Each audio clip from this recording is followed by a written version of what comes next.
What's up, everybody? It's your girl Erica from the Classic Climb blog. What's up, everybody? It's Erica from the Classic Climb blog. It's your girl Erica Williams from the Classic Climb blog. Man, you guys, I'm outside getting the sun, and I'm mic'd up with Miss Leslie. I'm gonna get my little mic here. We're at Fincon. How'd you enjoy it so far? Fincon has been amazing because I get to meet people like you. I haven't hardly been to any sessions, which is why I'll get the virtual pass, because I've been taking advantage of all the networking and connecting and meeting all these really smart, incredible people doing all this amazing stuff. So yeah, it's been great. Listen, you guys, when you come to these conferences, focus on a little bit of knowledge and mostly meeting people, because 90% of these people you're gonna see again at next year, you're gonna see at different events, and just as you grow in your business, these are the best opportunities to meet people as you're all growing, because it's kind of weird to come back years later like, hey, it's weird. So but definitely getting mic'd up. You see this interview, where are they gonna see this at? You're going to see this on YouTube. My channel is Rebel Rock Money Talk. You can also follow me on Instagram, and my podcast is Rebel Rock Money Talk.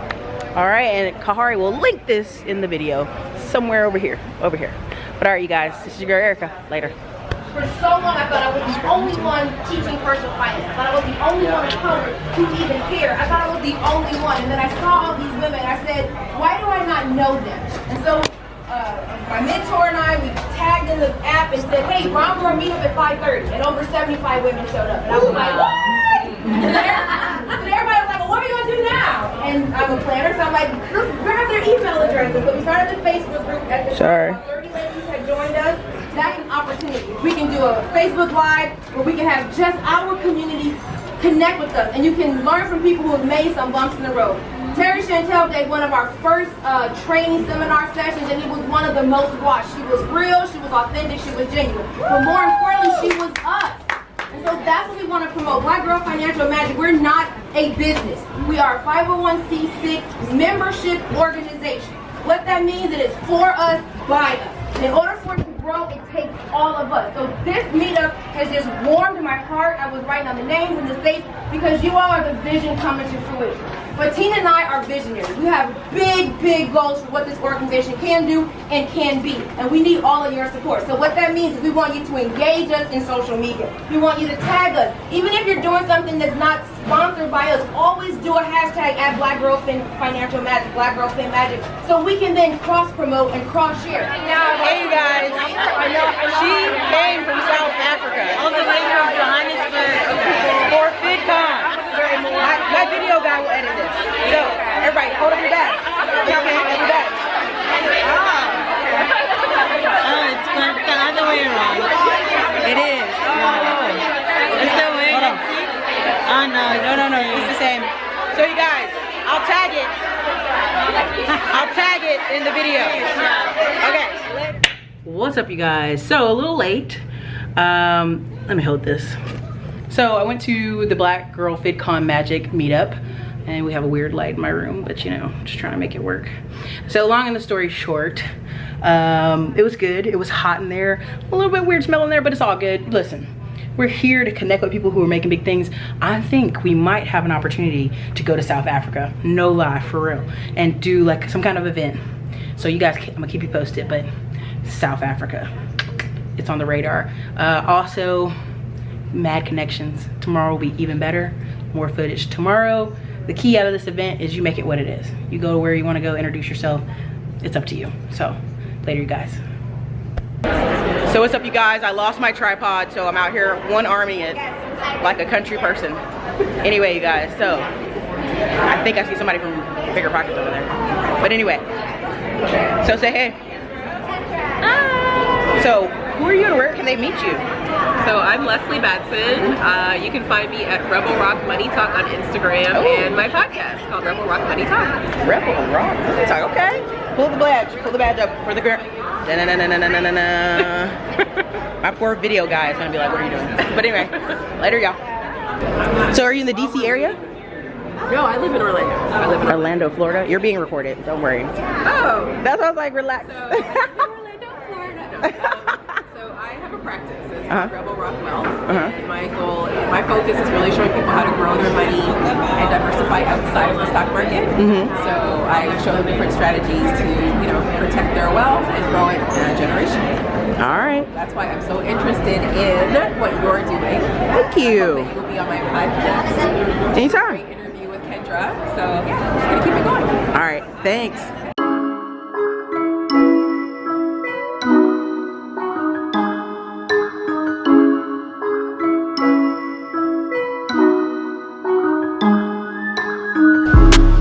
Let it adjust a little bit. What's up, everybody? This is your girl Erica from the Classy Climb blog. I have kidnapped, fresh out the gate, Miss Courtney. Now I'm gonna let her introduce herself for the audience. Hey everyone, my name is Courtney Richardson. I am the founder of the Ivy Investor. I have been teaching women or people generally how to invest in cannabis for about 2 years. So I'm an investing in cannabis expert, finally. I mean, that's kind of what they've been calling me, but I've been teaching investing for 5 years. I've been licensed as a stockbroker since 2003. I let my license go because then I couldn't talk to you guys freely. So. There you go. The shackles. Now, so what are, you know, I just grabbed her briefly. We ain't gonna have her out here all day. What are, the first thing I would ask is, where should people be looking out? Disclaimer, I am going to a couple events in cannabis related in Denver and Las Vegas. But for those of you who don't have a clue, what should they be on the lookout for cannabis and laws changing? So cannabis laws are changing every single day, and I think that's the thing that everybody needs to understand, and the laws will dictate where the money flows are going to go, and you want to go, as Wayne Gretzky says, you want to go where the puck is going. So I tell people you got to be on top of the laws. Now when it comes to laws, we have Canada is like our standard, and then we have stuff going on in the United States. So as you know, there's two kind of sides of cannabis. You have CBD and hemp, and then you have marijuana. Marijuana is illegal, CBD and hemp is legal. Yeah. That being said, if CBD and hemp are legal, then you want to look at companies that are investing in CBD and hemp in the United States. That's the only place you should be looking at, because otherwise in the United States, even they're not legal, but then on top of that you have 280E issues. And you're probably going, Courtney, what's a 280E issue? A 280E issue is a it's from the Internal Revenue Code, and it basically says that if you are dealing with, or a company dealing with a Schedule 1 or a Schedule 2 drug, you cannot take any ordinary necessary expenses of business. So what does that mean for a business generally? That means that if I make $1,000 in a month, and basically I have expenses of $500, then normally I would pay taxes on $500 profit.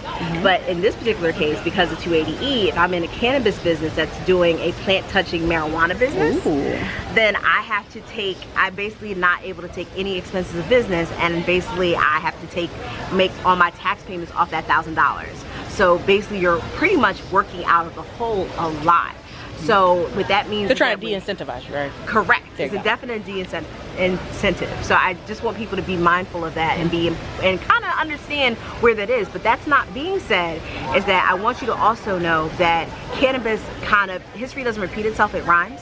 And we're looking kind of at prohibition. Prohibition was before all of us were born, but it was when the United States said that we weren't going to do alcohol sales in the United States. It happened for 13 years, but one of the things that I think is really important is that this looks very much like prohibition. In prohibition time, like a lot of the states were just like, you know what, they were down for a little bit, past 1920, and then like by like 25, 28, 20, whatever. Keep talking, you good. 20 whatever, they were like, we're not doing this anymore. You know, super expensive, it's very costly, we don't really have the energy to do it, and that's what we're doing right now with cannabis. So California in 1996 said, listen, we're going to at least let you do it for medicinal uses, and then in 12, Washington and Colorado said, let's go, we're going to do recreational. And then you can see the revenues that are coming into all those states based on recreational use. You know that it's probably the next place, but what's going to be the catalyst for marijuana? It's probably going to be the recession. Like, what's going to make marijuana legal? The recession. Yeah. Because everybody's going to be looking, like, states for a cash cow. And governments are going to say, well, we can't tax these people, they ain't got no money. Where are we going to find a place to tax and get revenues? The recession. So when the recession, everybody's upset about the recession, and I'm like, I mean, the recession is going to happen, and I want to be very, very clear, is that if you're not in a recession is coming. And I think a lot of people don't understand that we're in a except us in Texas. No, I'm no, you know, so I don't want to cut you off, but I made this whole point of saying I watched several, not just American Greed, but several things where insurance companies were saying what's a cheaper alternative to the opioid crisis, and it's always where they want to just send them to a methadone clinic or send them. And so what's another alternative? Marijuana. So I literally keep telling people, I'm like, y'all think I'm making this up. That's why I keep going to these conferences, because it's like the breadcrumbs. Yeah, you know? but here's the other thing is that we're looking at, like, people are saying that the competition for marijuana is tobacco and alcohol. They're like, oh, that's their competitors. I'm like, no. It doesn't have Those them. are the ones. Yeah. They are not going to be competitors. They're like, if we can't beat them, then we join them. Yep. And what do they have? What does tobacco and alcohol have that cannabis doesn't? Cash. Mm-hmm. So what are they going to do? They're going to be able to put their cash in cannabis, and that's what's been happening. You have Altria Group, you have Philip Morris International. Who else do you have? You have Constellation Brands. Mm-hmm. You have a lot of different players in this space. And then also, now a lot of people say, well, I work for the government, I'm going to lose my government clearance if I have investments in cannabis. Well, you can do companies that kind of are related to the plant, but not directly touch. A lot of beer companies investing. Exactly. Listen. So there's ways to do this. It's so many steps. You have to be creative, and you also have to be nosy. You have to be a very nosy investor about understanding how the plant works, what the plant can do, what the plant can't do. Because remember, we've had about 70 years of no one talking about the plant. Mm-hmm. So what does that mean? And the taboo status. Well, you even have the police force. There's a whole lobby that is like police officers against arresting people for weed. Like they're tired of it. They're like, it clogs up their databases, it clogs up their day. You know, they're searching for small trace amounts. They got whole dogs working. There's a lot of other crime that they could be focusing on than that. Exactly, and I think that's the other thing, and I think that talks about the social justice aspect of it. Like, okay, we have all the black and brown people locked up for like these stupid ass weed crimes. Like, well, here's the next level on that.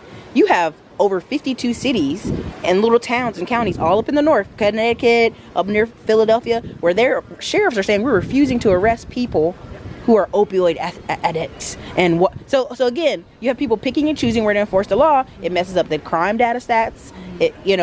You have jails change overnight. They have, what are they called? Safe injection sites. That's what they're pitching in Philadelphia. Yeah. It's ridiculous. I mean, like, let's really think about it. So again, we have one group of people who are affected that are getting preferential treatment. Yep. And then you don't have another group of people when we're talking about more so the crack epidemic, is that we had no preferential treatment. We didn't get any help.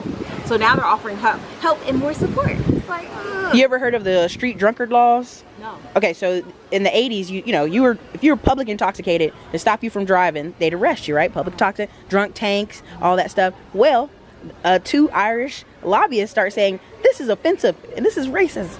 People have a right to walk home drunk, and they stop with the drunk tanks. So I mean, it really matters who's your lobbyist. It matters who's fighting for you. And so we have people now starting to fight against the negative stereotypes and the arresting of marijuana users. So what is something, I didn't want to take away her spotlight. She was doing so good. What are some things that you would encourage people to? Now, one, I would say take her class. Y'all know on this channel I talk about my class, but take her class. She got it. She good. She in Philly, okay? A lot of people, I think, well, Erica, I'm just gonna wait till it comes to my state. And that's too late. It's too late. You need to be educating yourself before it comes to your state. What are some things you think they can do? Also, kind of stay away from the dispensaries. I know everybody who wants to get into marijuana, they're like, I want to be a grower, I want to be a dispenser. Are you a farmer? Are you a pharmacist? Like, are you in retail? No. So, leave that alone. There's money to be made all across. And I think the biggest thing that the cannabis industry needs is your gifts and talents, whatever skills you have, marketing, they're transferable into the cannabis space. Think of it that way. Don't think about building new skills. Making your skills adaptable to the cannabis industry. That's the first thing. The second thing is that, again, be knowledgeable. Yeah. Because there's so much information out there and there's so much crap out there. Well, even another one, I was going to a conference, and so at the Las Vegas Expo, the Marijuana MJ business, they had the lights, they have all these equipment, tools. So, during the gold rush, the guy who sold shovels made more than the guy who's, there's just so many different levels to it. So, one, I want people to educate themselves, and two, where can they find you? Yes, I'm the Ivy Investor. You can find me at the Ivy Investor on Instagram, on Twitter, on Facebook. I don't really tweet that much, but I'm usually, you can always find me on Instagram, Facebook the same. www.theivyinvestor.com. My classes are there, and you are more than welcome to take them. And I hope to see you guys in my class. And if you have questions, feel free to reach out. All right, listen. What are some things that are coming up? Any events you have coming up in the fall? Or? So, I will be doing the Brown Girls Do Invest Tour in Philadelphia. That's going to be October 25th and 26th. And then we're taking the Acela to New York on the 27th for brunch in Harlem. And we will be in Houston what? in December, I think the second week of December. I think it might be December 13th. And that's the last leg of the tour for 2019. 2020 is going to be 2020 Vision. We're blowing it up, and we're going to be all over, which includes Miami, Charlotte, and a couple other spots. So listen, tours must unite. Listen, you guys know I'm doing some touring. We're going to get her out on tour with us somehow in Texas. I'm trying to get a big thing in Texas out. But look, we're going to make her come to the boat party next year. But yeah, so all right, so Philadelphia, your location, one more time for your Instagram handle. The Ivy Investor on Instagram, Facebook, The Ivy Investor, www.theivyinvestor.com. Love it. Thank you so much for your time, you guys. We're gonna run because there are so many things to do, and I need to get some lunch. Later.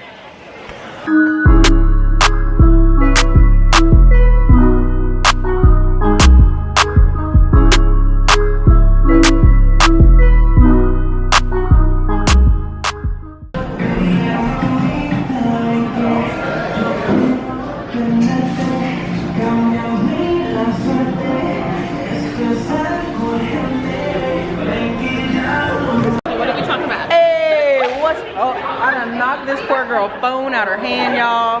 Hey y'all. Y'all, this is Kimmoy that comes on the show talking about tech writing. We're probably gonna do a video. Get that money writing. Can't wait to tell you guys more about it. All right, you guys.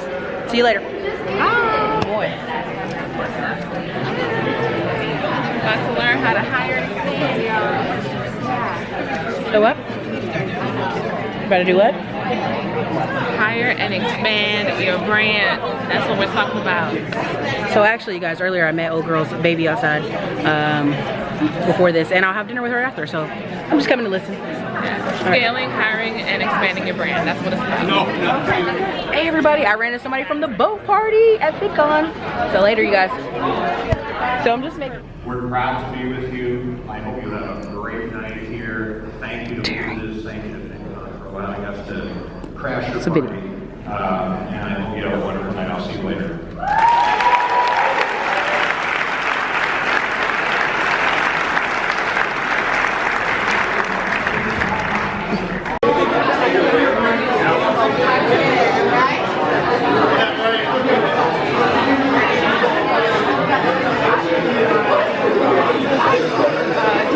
Sorry, can I slide by? Sorry, slide me. Just want to get just a little bit. Just a little bit. Oh, here. You know. This is not a regular breakout session. You know. You good. I want your people to walk away with this. Anybody who attends the session is going to walk away with this. Right? I've had organizers tell me. Jackie Jones, what's going on? After they saw that, Please, like after they went ahead and booked it, it's like, hey, I ain't never seen a scripture like that. I'm trying to come to your session. Bam. To the point where they're out there at the conference I went to, and they actually left my description off of there. And me and the organizer were just talking to people and saying, hey, there's a secret session that's not on this booklet. That's right. This is what's going to happen in the session. If you want to learn about money and get money, come here. And they end up moving to all the tournaments.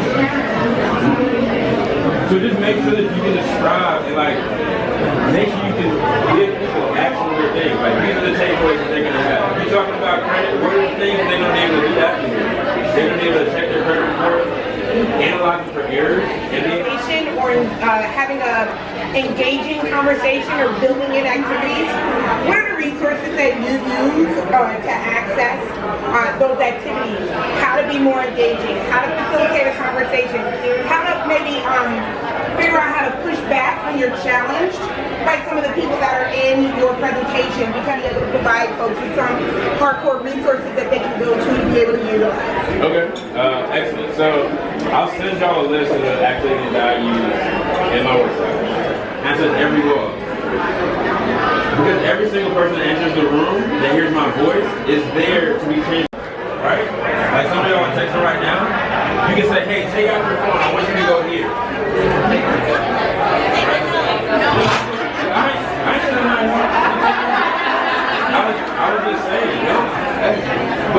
you put an activity, you put an activity into your workshop. Says, hey y'all, take out your phone. This is something that I want y'all to do. It's better when you're relaxed. All right, everybody. This is Candace Marie. Hold your pen. Oh yeah, this is like a wrong tag. I'm going to Candace Latham now, but hey guys. All right, so tell us some of the things you enjoyed about Fincon. Really, I feel like Fincon always comes at the right time when you need like more inspiration, when you need a little oomph in your business, and you like come here to get inspired and learn new tricks and tips and for your business. You make great connections, and yeah, you're just ready to lead moving forward towards growth in your life and business. I love it. So yeah. Where can they find you on the gram, and what do you do? What do you do? Yeah, you guys can find me on Instagram at everything_Candace Latham. I have a digital marketing agency, but I also teach people how to earn extra money on the side of their 9-to-5 using the same skills that they have so that they can reach their goals faster and live a more abundant life. Love it. Listen, everybody, we're gonna tag her up, tag the links in the video. Listen, find her on Instagram, y'all. Tell her. Bye guys. Hey you guys, if you are on YouTube and you are in Texas, you need to check this couple out. Say your guys' name. Learhustle Grow. I'm Rishon. I'm Rob. What's up, y'all? Listen, they out here traveling the world. They empty nesters. They do what they want. 20 countries this year. Woo. All right, I'll tag them up in the links.